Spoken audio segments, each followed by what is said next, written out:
2024 VW Atlas Cross Sport Interior Review. Taking steps forward and backward.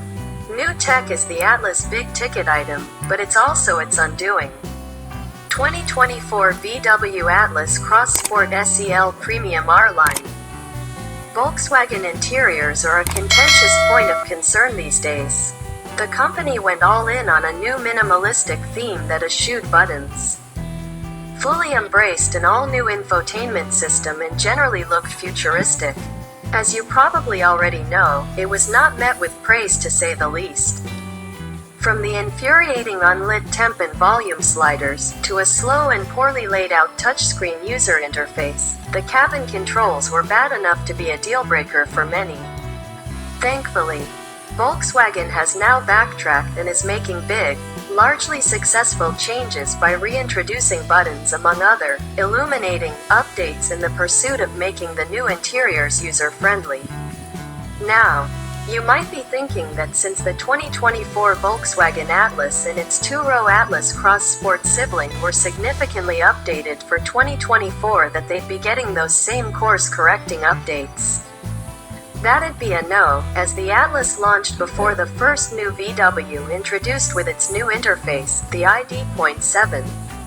Still, it's a shame that other 2024 model year VWs get the new system, most notably the ID.4. And the 2024 Atlas doesn't. It's true the Atlas and Atlas Cross Sport get a new interior design with fewer buttons, bigger screens and a modern, minimalistic style clearly related in concept and look to what you'll find in the ID.4 and GTI. As you can see below, the result is a remarkably different cabin for better and for worse. The worst bit is related to the fact that the previous cabin was substantially easier to use, even with older tech and a smaller touchscreen. Crucially, the Atlas and Atlas Cross Sport also don't get those same updates that so improved the ID.4. Effectively, Volkswagen is setting itself up for yet another update, hopefully sooner than later. Upon settling into the SEL Premium R Line's quilted leather seats, they're really quite nice and classy looking. The focal point is the widescreen 12-inch infotainment system perched on an virtually floating on the dash. Unlike the earliest versions of this system, it is quick to boot up and react. It does not, however, get the new software.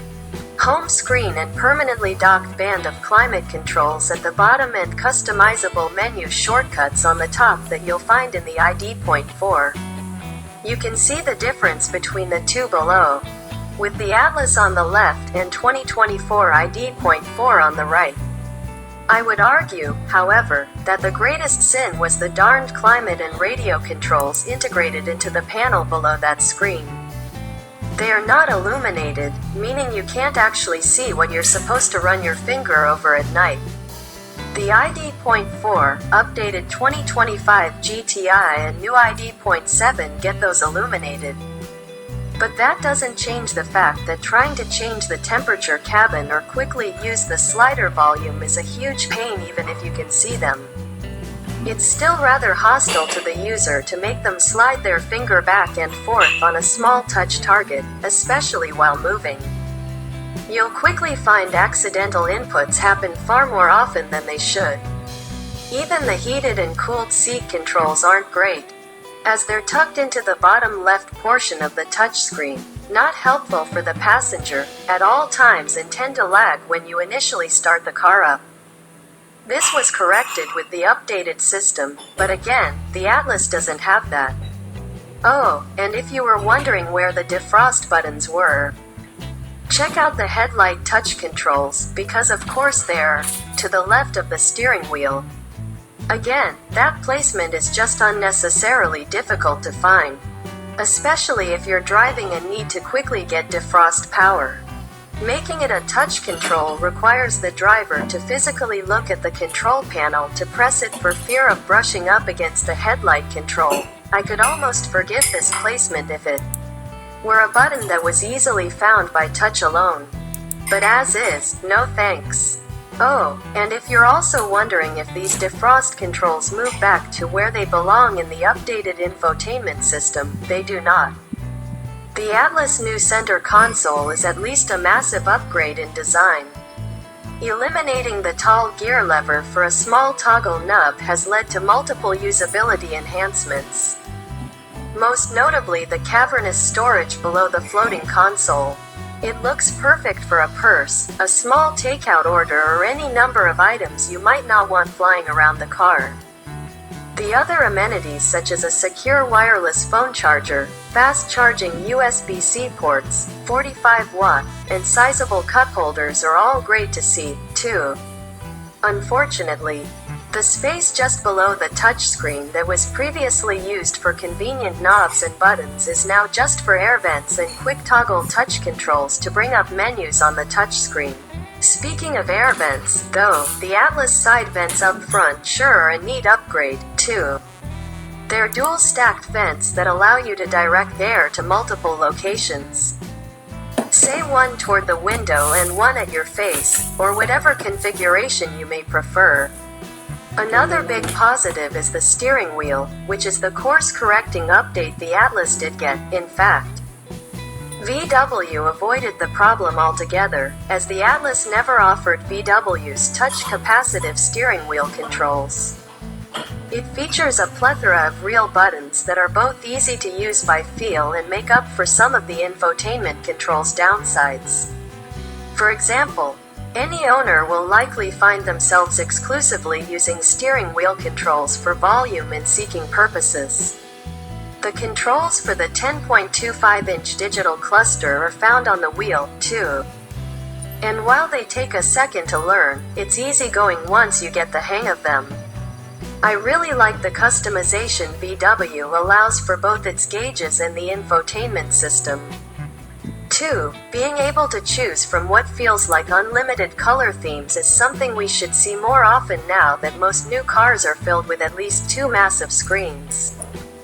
For fans of faux wood trim, that's gone, but it's been replaced with a fancy backlit piece, above, bottom right, on the dash that really sparkles at night. All the piano black plastic splashed around both the center console and across the dash is a real downer for long-term durability, but when clean, it does make for a shiny look and pretty pictures. Interfaces aside, the Atlas Cross Sport is still the funky and functional SUV it was before the refresh. That means it has an exorbitantly large rear seat with a handy recline function for even greater comfort. The fully loaded model I had even came with heated rear seats. And the black-white two-tone leather is a lovely combo when combined with the Aurora red metallic paint of this tester. There's an interior option with blue accents on the seats, seen above. Top row, that'd be a good look when combined with the blue paint option, too. That duality of good and bad sums up the Atlas Cross Sport's interior in a nutshell, too. There's a lot of good baked into the new design, but there's just as much frustration to spoil what could be a rather enticing option. Its exterior looks superb, the turbo 4-cylinder is strong, and it's generally a pleasant SUV to drive around. Unfortunately, its interior control issues could very well be deal breakers, just as they were for the ID.4. It seems likely that the Atlas update was well underway once Volkswagen started hearing such strong complaints about the new interior direction. Let alone once it came up with the first wave of fixes.